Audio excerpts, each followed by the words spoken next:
Well, this is unemployment in a sense. I'm unemployed technically. But being unemployed also allows me the freedom to meet with all sorts of people. Colin Low is the former CEO of the Singapore Land Authority. Why would you choose to leave SLA when it was doing so well and you left without a job? Why would you do that? I always feel that because we are a government entity, it's only right that I completely leave when I can openly. What were you feeling? Yeah, I know I missed your question, but it wasn't easy. I was feeling. How do you prepare yourself to do it at your best, to show up at your best? But a lot of times you can be so prepared and surprises come to you. Then it's about. So you were retrenched back in 2008. Oh yes. But as the days passed, then you begin to worry because the resumes and the CVs they sent out, no response. You cannot wait too long. When you wait too long, people forget you. Then you become technically unemployed for a long time. Colin, can you describe your superpower in one sentence? Superpower. I'm not sure whether I have superpower, but I like to think that I've always been very authentic in my dealings with people, in all my relationships. Throughout a career, whether it's in a bank or whether I did business development, it's about authenticity. It's not about who we are or who I am, right, as a chief executive or without that. And I think people recognize and people appreciate the authenticity. And I think be sincere about dealings with people as well. So the first time I heard of you was when my client Sharon was going to be interviewed by you at SLA. I was curious, wait, the CEO is going to interview you. So I researched I saw it was for the Brown Bag speaker series. And I got curious, I don't know of any other CEO who hosts these interview sessions with people. Right. So tell me a bit about that. Singapore Land Authority is a statutory board, right? My colleagues are civil servants. What I really wanted them to understand is that what is the world out there? Right, what is happening to different sectors of the economy, be it F&B, be it fashion, be it childcare. I think it's a passion of mine, and I'm personally very curious as well. And I think whether you're a CEO or departmental head or a rank and file colleague, always be curious about it. I think it's about leadership as well. As a CEO, as a leader, if I personally conduct this, then I think folks will be more keen to attend, hopefully. Right, and I think it also demonstrates the culture. So how do we do a bit of this, change the culture, be a bit more forthcoming, be it a bit more exposed? And at the end of the day, everybody learns. About 2 years ago, we had one speaker who's a psychiatrist. This was held in October because it's World Mental Health Day. Then he sat next to me, just before the event started. He said, Colin, I've been to many institutions and organizations. I can sense that there's a safe space here. And then that said that, So he went on to talk about mental health issues through PowerPoint. He was very engaging, very humorous as well. And then it became Q&A. This is mental health. This is about people talking about their innermost fears, right? So Q&A started. I kind of half expect people to be quiet, as Singaporeans in general. Then came somebody in the audience that raised her hand, a colleague of mine, and then she said that, I've got this fear of flying. And most people would dismiss that. I have fear of flying. How can anybody be so fearful of flying? And when she described the fear, her real fear of flying, then, of course, my doctor, psychiatrist friend had some kind of a response to that. And then, after that, more questions came. And these colleagues were talking about their most deepest, innermost fear. And I think if the culture hasn't been right, I don't think you'll get questions like this where you are facing your fellow colleagues. This is your weakest point, so to speak. But that's where my psychiatrist friend, after the event, said, actually, it's truly a safe space. And I think as all leaders of organizations, other than the work itself, we have to produce results without a doubt.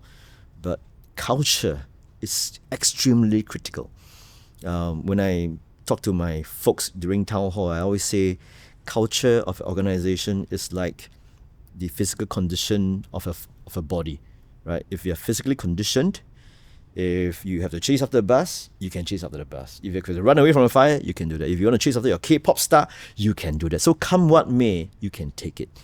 But if the culture isn't set right without a safe space, then you have a situation where calamities happen, people will start to point fingers. How do you set the culture? So it's all about authenticity right from the start. In fact, when I first joined, this was during COVID times. I joined in April, and I had my first town hall over Zoom. I went very personal, PowerPoint slides. I showed my upbringing. I had a photo of my 3-room flat. It wasn't mine, of course. I couldn't find the right photo, but I grew up in Redhill. So it was a 3-room flat of Redhill. I remember it was 8 of us sharing one toilet. I went to King Seng Primary School. That time, Redhill was quite a gangster's paradise. Quite different from what you see now in terms of the gleaming condominiums. I live in Block 86, which is a slab block right in front of the hawker centre. So at night, there's a lot of beer bottles, there's a lot of fights, a lot of shouting. And then I eventually managed to do well enough to PSLE to get into a fairly good school. And I went through my career, right? Started as a banker, and then, joined OUB, which became UOB, went through merger, went through retrenchment, went through, already in the first month, it was the September 11 incident, and then the subsequent kind of thing. At the end of the day, I said, I'm sharing all this, not because I want to say I'm good at this or good at that. So you know how I'm wired, what I know, what I do not know. So that was the starting point. And I said this as well, please call me Colin. In a lot of organizations, especially in civil service, they always address you by the title. I said, change that. Still not easy. But at least the CE, the Chief Executive, allows this to happen. So it allows people to address all of us as individuals. I think that's a starting point. And then brown bag is one way of culture as well. We started what we call junior board. I want to have about a group of 10, 12 colleagues. Doesn't matter how senior, how junior, which department you are. If you're interested to contribute to this organization, that's who we want. I ask, what are the issues on the ground? As expected, all quiet, right? Nobody wants to say anything, right? Then I probe a little bit more. After 10 minutes, you probe. Then one brave soul, decided to speak. But I think what I was trying to explain and to demonstrate is that when you're the guy or the person on the ground, when you're dealing with a situation, if it's a difficult situation or if there are better ways of doing things, you will know it, no? Because you keep facing the same issue day in, day out, you probably have a solution. And that's really what happened. So when this person spoke about the issues on the ground, it didn't stop there. He said, but Colin, I know of a better way of doing things. And true enough, that's how it started. Another classic example, some of the younger folks came in and said, you know what? When we market our properties, why don't we put it on TikTok?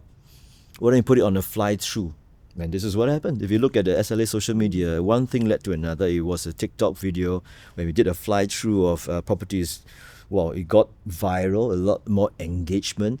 If culture is set right, everything will fall into place. And true enough, funnily enough, when my last day, 30th April of this year, last day in SLA, coincidentally, Straits Times did a Best Employers publication. We, Little SLA, is ranked number 162.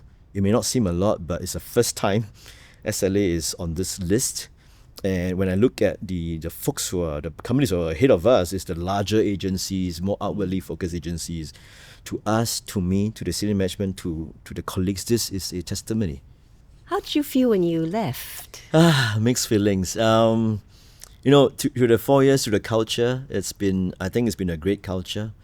We were colleagues, but now friends. So when I left, it was not easy, and the folks were very sweet. They had a farewell for me, where again level 13, where brown bag was held. The colleagues were all there. I didn't know about this. When I approached the room, they had a tunnel, and then they clapped, right? So I was walking through, all the emotions came. It wasn't easy, and I went on stage. They had a PowerPoint slideshow of the various photographs we have taken together, the trips we have made. They compiled a list of comments made by the individuals, and when you look back and you read those comments, that's real. That's real. That's authentic. What were you feeling? Yeah, I know I missed your question, but it wasn't easy. I was feeling mixed emotions actually. It was I was thankful. I was grateful. In fact, very proud that I know when I leave, it's a better team. I've seen my folks, my colleagues grow as well. I know the team is more than capable of executing and delivering on their own in that sense. So proud. sad in a way of all this. But it's a time for everything. There's a season for everything. So, when you speak, you're clearly so knowledgeable and passionate. I mean, you came in and you looked at the space and you made certain analysis about the space. You're the first guest who does it because it's in your blood. I can see. And we talk about it. You're so passionate about what you do. Why would you choose to leave SLA when it was doing so well and you left without a job? Why would you do that? That's so un-Singaporean. You're right, it's un-Singaporean. Well, all my previous jobs, I've always secured one. But I always feel that because we're a government entity, it's only right that I completely leave, then I can openly look for my next job. And that's my personal philosophy. But it came with a lot of risks. I'm a sole breadwinner and my wife is a homemaker. It came with real risks. And it doesn't help that after I left, tariffs and what have you, and the job market is a different world. But to your earlier question of why did I leave, I think that the team is in good shape. I look at the various departments and the verticals. We have 3 verticals: regulatory, properties, as well as geospatial. All of them are in good shape. I don't think, I think it probably needs fresh ideas, a new lease of life to bring SLA to greater heights. And I think it's about a parent with a kid, Once your kid grows there's a time to let go. If you know that he knows the 8-year-old, not 8 years, so I used to take buses when I was 8, but now maybe 13, 14 years old maybe, confident of that daughter, your son of yours to take a bus, then you say, go, just go and explore. There were a few times in my career where I left without a job. And of course, the first time I did that, I was actually primed for the next promotion. So everyone was shocked. What? She left? Oh, okay. My boss was shocked. The person whose job I was going to take over was shocked. Right. They were all shocked. And everyone said, oh, she's going to join another radio station. She's got all these plans. I'm like, no. Actually, I was going through personal challenges and I couldn't, I didn't want to be at work where I didn't really want that next person's job. And I go home and I have challenges. So I thought, I'm just going to quit. Right. And everyone was shocked. But that was, I would say, a huge transformation because firstly, I had no more income. Yeah. Hadn't saved up much at that time because I was still fairly young. Right. And I would, I stopped shopping. I didn't go out to eat. I didn't go for any Curtail events. your expenses. Yeah. Completely. I would spend $50 a week. Okay. That's it. Discipline. That's it. And it was the most peaceful time of my life. Yeah. That year was, I wake up, I would go to a library, I'll get books, I'd read books, I'll go to market, I'll pick vegetables, once in a while meat, and I'll cook all my food myself. But it was the most peaceful time. I slept early, I didn't have distractions. Yeah. So that was a very nourishing time for me. And later on in my career, I also quit without a job. Yeah. I did it twice more after that. Right. I know how I felt at that time. Yeah. I needed to, as what you explained. Yeah. And in the aftermath, I always felt peace. Yeah. How are you feeling now? Yeah, and as you are talking about it, the thoughts are in my head. Completely agree. And I think it's about resetting as well. It's always in a haze of things. It's a very Singaporean way of doing things, right? I mean, you just do your job, do it good, find the next gig, and so on and so forth. But eventually, when I left this organization, I'm currently unemployed, by the way. But it was peaceful. Peaceful in a certain sense, but as a sole breadwinner, I know I had to look for the next job. That's without a doubt. But it also allowed me to explore and I question myself. What do I really want next? There's peace, there's resetting. I just came back from a trip, right, to in Japan. This is not a shopping trip, but I did a Nakasendo trail walk. So it's about a 5-day, 4-night trekking hike. You visit little post towns. You spend a lot of time in the forest bathing, right? So going through the serenity of the forest where things just quieten down, it's just you and your fellow trekkers and the peacefulness of the greenery and the forest. Then you begin to think, at this stage of my life, going 49 now, what do I want to do next? Remuneration is important, that's without a doubt, especially with family and kids. But what I really, really would love is to find a balance of remuneration and impact. And I think it's probably folks of our age, the midlife crisis. Vintage. Thank you, vintage. That's why you have Georgina here. It's a certain vintage. You don't want to go to a next job and just do the same old. You want to see that whether there is a societal impact, and it could take different ways. It could be for the social good, it could be for community, Or it could even be coming out with a new platform, a new hotel line, and I describe that as an impact as well in different ways. I think that that piece allows you to think deeper. Otherwise, what will happen is that when you are in a previous job and you're hunting for the next one, you're probably going to jump on the first one that comes to you, and you cannot really ask yourself, is this the best role for me? Or should I wait a little bit more? And then I wait a little bit more. How do I play the dynamics? It becomes a very awkward situation. And which is why I left without a job. Very often when we're in a situation, whether it's a job, a relationship, you can't have full clarity because you're still doing. Absolutely, you're still involved, you're still doing. It's when you extricate yourself out. You detach yourself out. Detach yourself out, and there's no attachment to anything.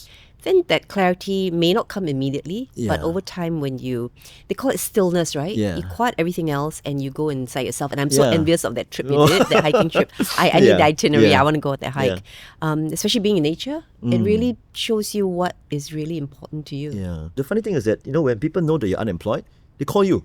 I mean, again, back to authenticity, right? I don't burn bridges. I've always been authentic to people around me. Doesn't matter how senior, how junior you are. Then people come to call you for coffees, for lunches, for dinners, and then you interact with them and you discover new things. And a lot of times, because of who you are and how you're wired, some of the folks may not have a job for you, but they do know of somebody who thinks that actually you may be suitable for this role. And true enough, since I left SLA, there have been calls, messages, hey, great work that you did in SLA, fantastic, I think you'll be suitable for this, would you be keen to have a coffee? I say, by all means. Even if nothing materializes, you begin to have an appreciation of this aspect of work that perhaps you may have some understanding but not so deep, or perhaps you don't even know this kind of work exists, and now you have a greater appreciation. So it's about piecing the pieces together to have a greater clarity and understanding of the larger lie of the land in that sense. Yeah. I'm really enjoying this part of your journey you're in. I've been there a few times. It's actually a privilege to be in the position you're in. So really appreciate it because, once you go on to the next thing, you'll be doing again. So when you were at SLA, obviously you would have a lot of interaction with ministers and you have to speak to them. How do you speak to a minister? I'm very authentic about how I speak. I speak to them like how I speak to my colleagues. And I think people appreciate that. There's a lot of empowerment, and I'm very thankful for that. A lot of empowerment, get to do my things, and when I needed some guidance or decisions, it was very quick. And I enjoy it, I appreciate it. It's a quick decision, go and work it out, execute it, that's it.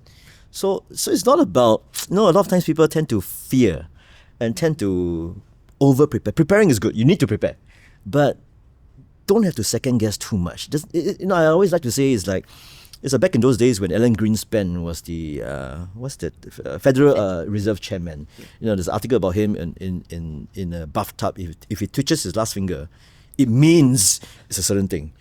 If he furrowed his eyebrows, it means it's a certain thing. But actually, there's no need to do that. Just be upfront and ask. What are the areas I should be looking out for? What are the do's, what are the don'ts? What is it, the outcome that you want? And there's a meeting of minds. You get clarity, you get direction, and go and execute it.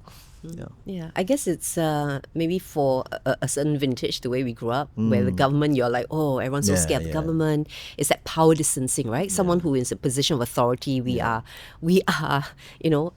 inferior in that sense. So it's always that sense of how do you speak to them on a daily basis, because you can't just show up, rock in and be like yourself. It's a different way you present yourself. And it's also what I share with my clients. Some people say, no, this is how I speak and this is me, that's it. Right. But sometimes with a different situation, you still speak the way you do. Agree. But something the about delivery your style, could be different. Delivery has to change, because the way you speak to a 3-year-old child is different from how you speak to the visiting professor from Cambridge, different to how you speak to your favorite hawker uncle when you want more prawns. Your style has to change. Actually, the message could be the same, and it brings to my mind my various jobs I've been in, business development, investment in hotels, when I travel different worlds and negotiate with different nationalities. And how you speak to a particular country, countrymen of this country, message is the same, but the delivery is a bit different. And it's the nuancing that counts. And if you pay effort to the nuancing, the outcome actually will be a better outcome than you thought, that it will be fairly similar throughout the rest who doesn't put in the extra effort to notice nuancing. Yeah. Exactly. It's communication versatility. Because the most important thing about communicating is that the other person understands you. And it's on us to be understandable. So you adapt your style to be more understandable, to be more likable, to be more trustworthy. In my days as a hotel broker in London, when you want to sell a property, there are 4 buyers, 4 different companies, and 4 similar prices. Who do you decide to sell to? Vintage is the same, the company reputation is the same. At the end of the day, actually sometimes it's depending on the counterparty. How you connect with this person towards another person, that could very well be the clincher that differentiates one from the other. And if you flip the roles around, if you are the buyer, the same thing applies as well. Yeah, exactly. People buy from people they like and trust. So that relationship aspect is very important. So speaking of London, you left to work overseas. Right. Do you feel that was a very enriching experience compared to if you had stayed? Completely enriching. We are in Singapore. Singapore is a very cosmopolitan society. It's great, right?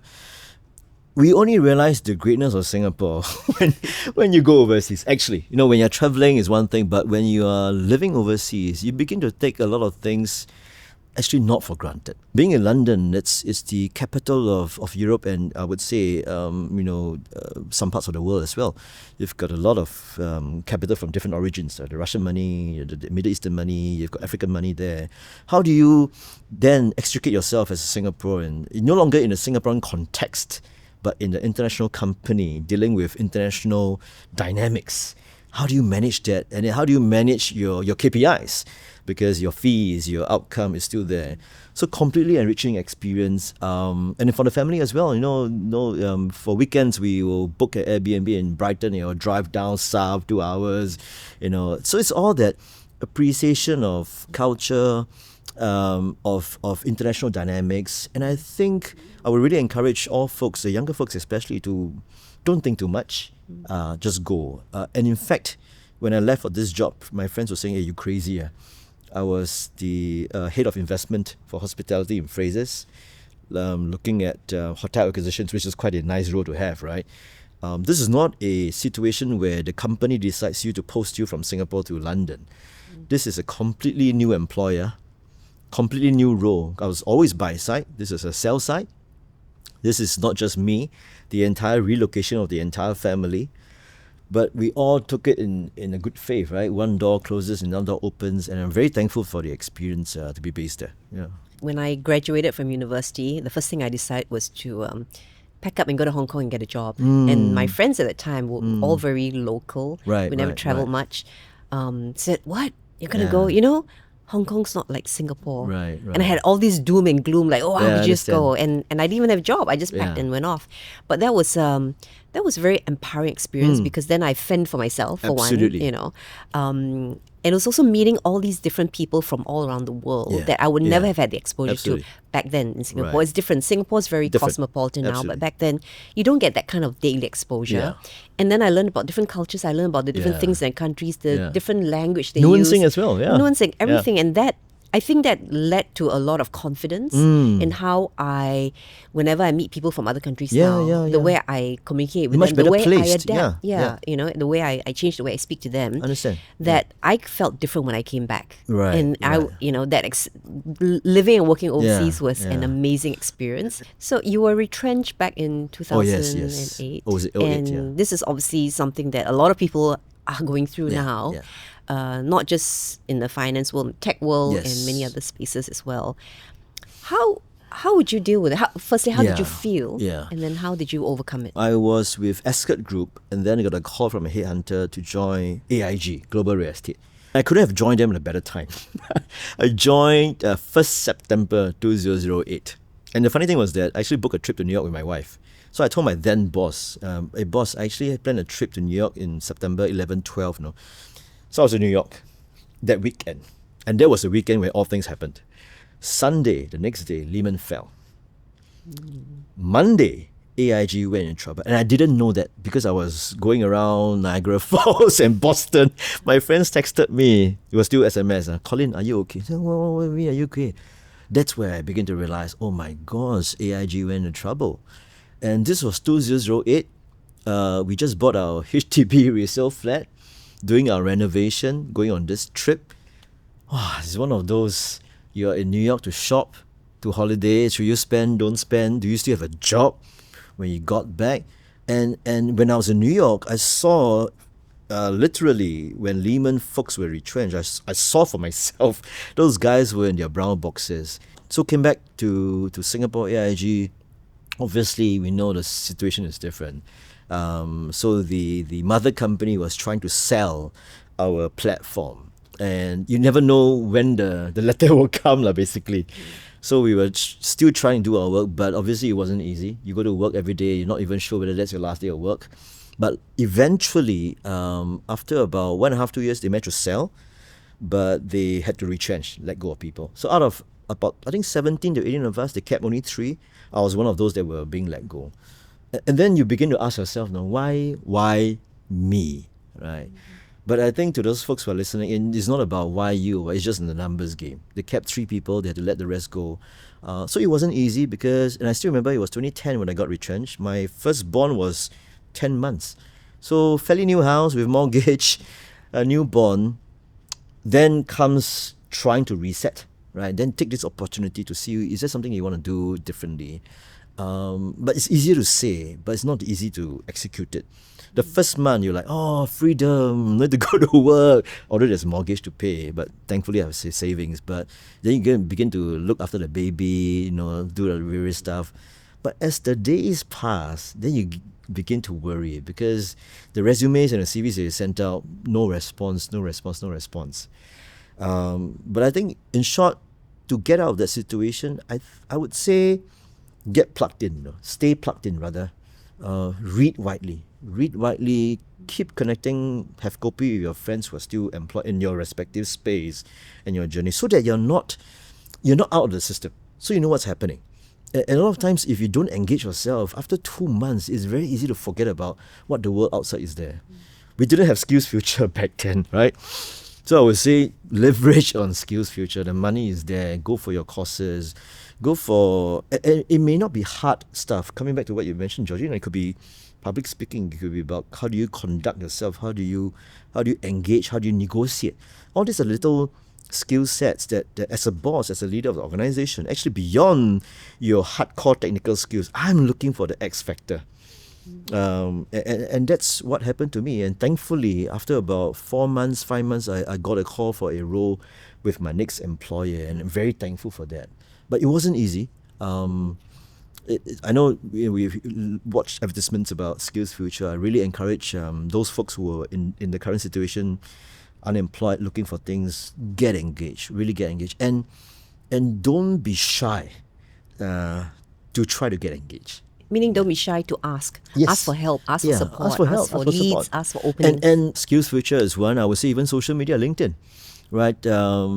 Follow all the various, for example, real estate space. Then, if you think about you are retrenched from a real estate job, go and follow all the various socials about the large developers so that you know what the latest in and outs of what's happening. And not just large ones, but the mid-tier ones, the contractors, the construction companies, and not just brick and mortar real estate. Don't forget the occupiers, F&B. What's happening for the F&B? What's the cost pressure? So much so that if you read widely and deeply into this, the next time if you get called for an interview, you are a more well-rounded, informed person, and not just a person looking for a job. Let's talk about presence. How do you prepare to show up with leadership presence? I keep saying this word, authenticity. It's about being authentic, and it's not about being authentic when it's necessary to do so. It's not like you're going for some big event with a minister or some VIP, then you become authentic. It's about being yourself throughout, regardless of situation, regardless of the counterparty, regardless of the season, and be very well read. I would say that. So much so that when you arrive at a meeting, if you're able to connect right away with your counterparty, that connection actually gives you presence. And when you do that well, and when people know you do that well consistently, the next meeting that you go to, you may be strangers completely, but they know who you are. They expect, and you invariably when you enter the room, they'll give you presents. And I say presence is not what you radiate. No, it's a response from the crowd. The crowd will determine whether you have presence or not. You talk about being yourself quite a bit. So I know that when I wake up in the morning, that person is different from the one who's had her bulletproof coffee. Right. And then very different from the one who had a really nice big lunch. Yeah. And then different from one who's trying to solve some tech issue that she's being challenged with. Different from the person who just had a nice dinner with good friends. So that self is always changing and adjusting throughout the day. Yeah. So what does be yourself mean when we have so many facets of ourselves? To me, it's like wearing different clothes. Being myself means your body, your principles, your ethos. That cannot change. That doesn't change. Regardless of you're wearing thick clothes for winter or whatsoever, or doesn't matter whether it's a meeting with your fellow colleagues or junior staff or superstars or dignitaries or POHs, that ethos is the same.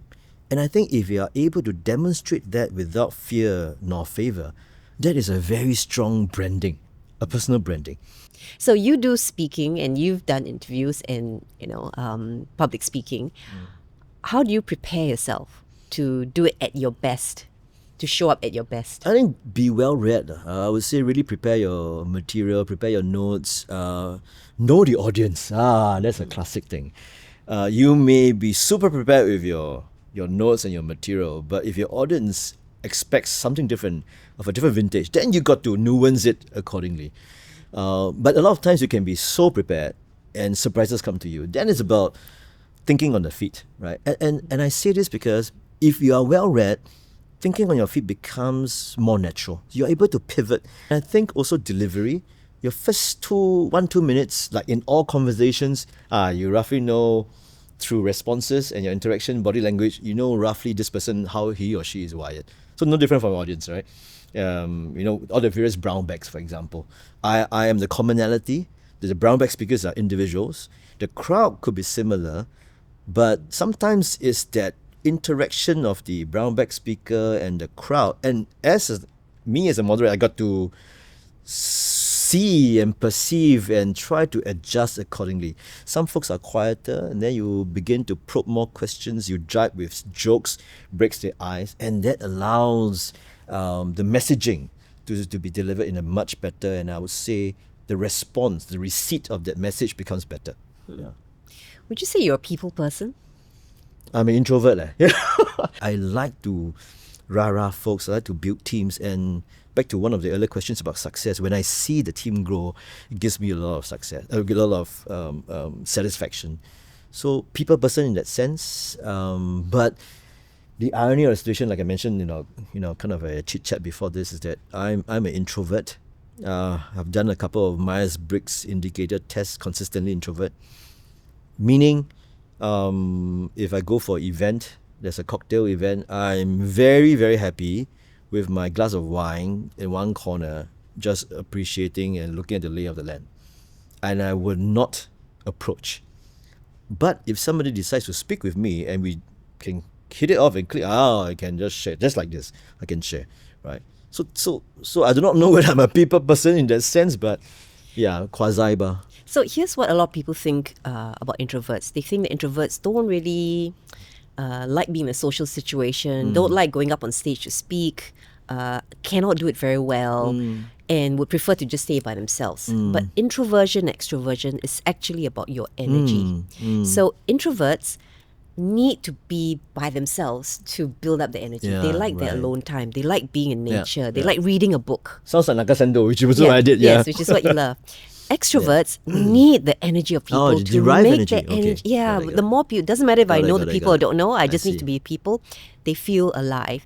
So that's the difference. It doesn't mean that extroverts are great on stage. I know many extroverts who don't like being on camera, don't want to be on stage.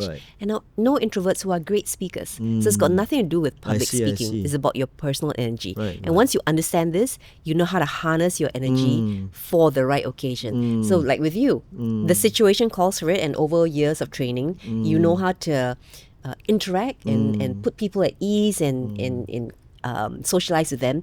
But once the meeting's over, Yeah. If it's a break, you prefer just do your own thing. I'll do my own thing. It's just getting your own Absolutely right. energy back. Absolutely Natural. Whereas the extrovert is non-stop doing a break. Yeah. A break, they're talking to different people. Understand. Years ago, in my early 20s, whenever people say, oh, there's a party this weekend. Yeah. An introvert's first question is, who's going to be there? Oh, yeah. Right? Correct. My first question was, what's the dress code?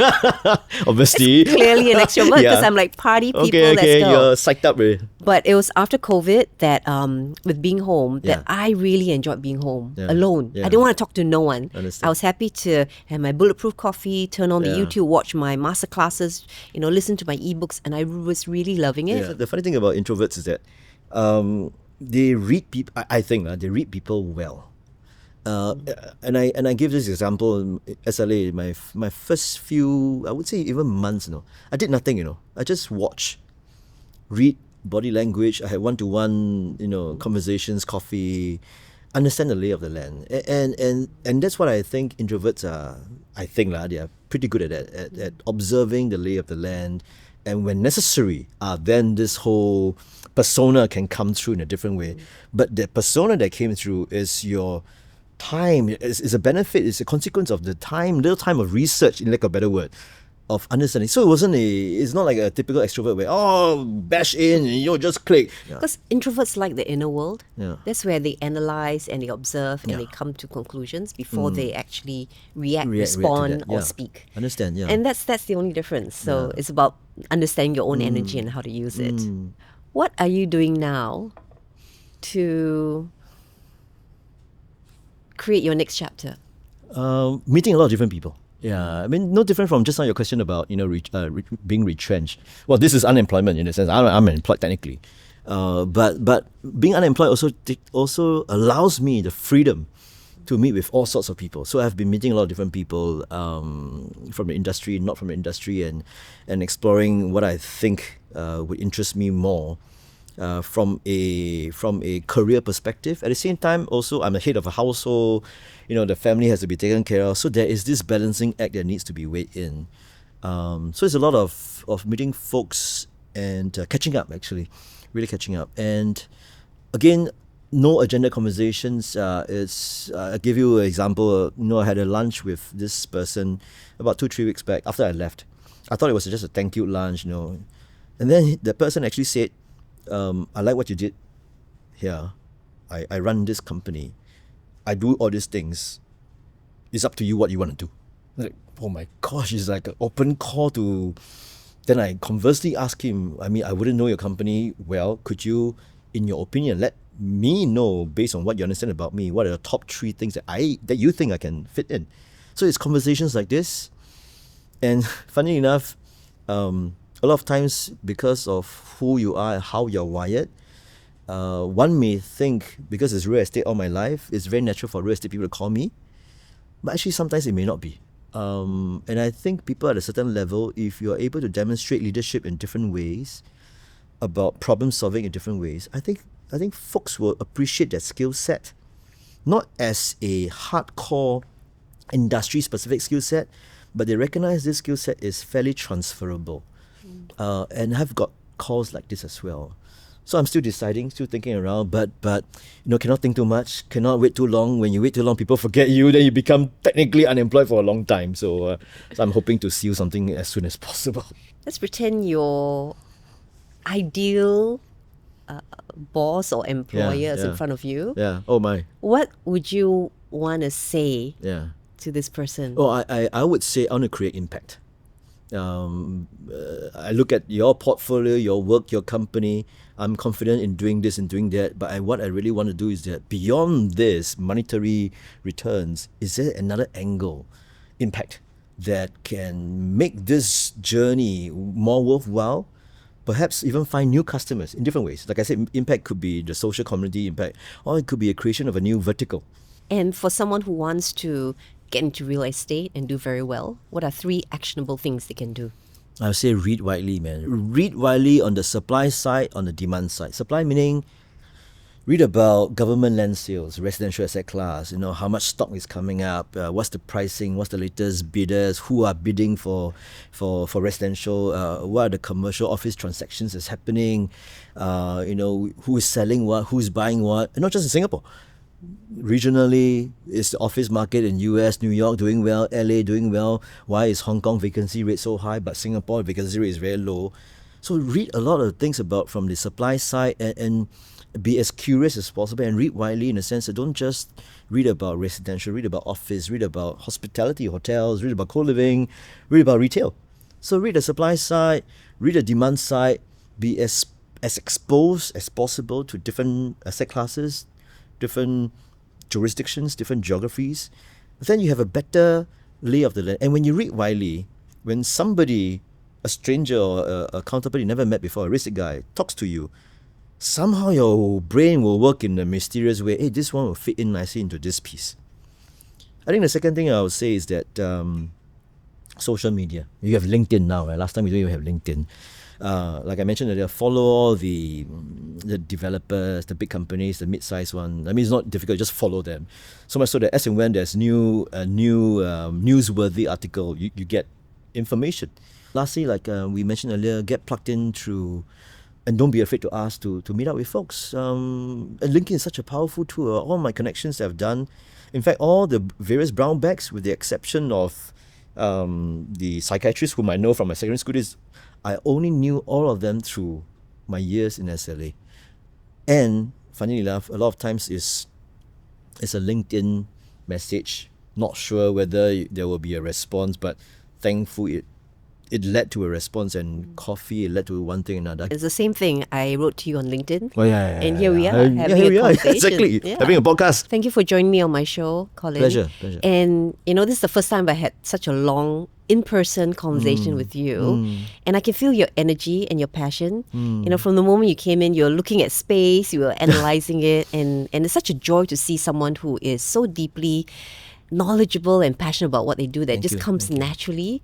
And the life lessons that you share, from, when you grew up at Red Hill, all the experiences you had, and how you are, and you kept repeating the same words, but I can see it's because you fully live, breathe these words, authentically. Yeah. You are what you look like on your it's not a facade. LinkedIn. Yeah, it's you not a are facade, what you sound like when I first had a chat with That's you, right. and you are what you are in person.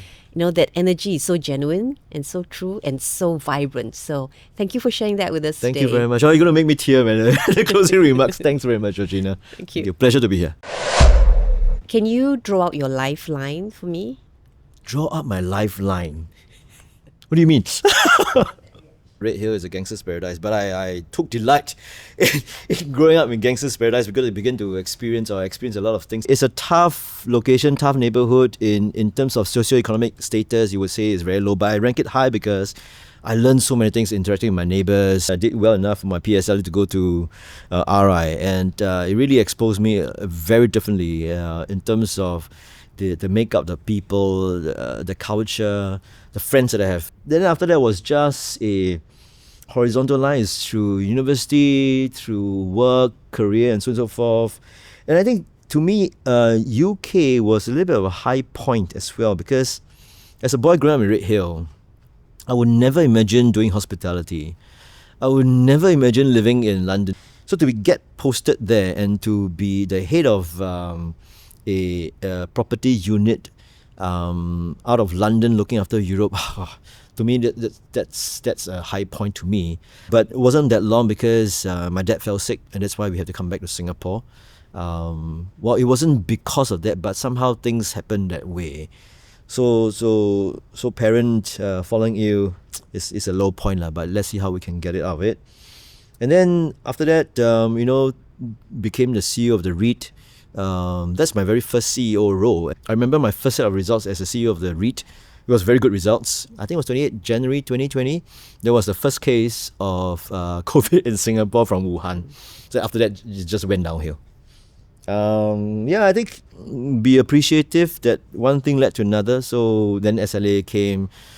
I have never imagined doing a governmental role. I would never imagine being the leader of this organization. but thankful for the colleagues that I have. Very good, great team. They rallied with me, I rallied with them, and together you achieve things in different ways, right? And then question mark, don't know what's going to happen next. Yeah. Great, thank you.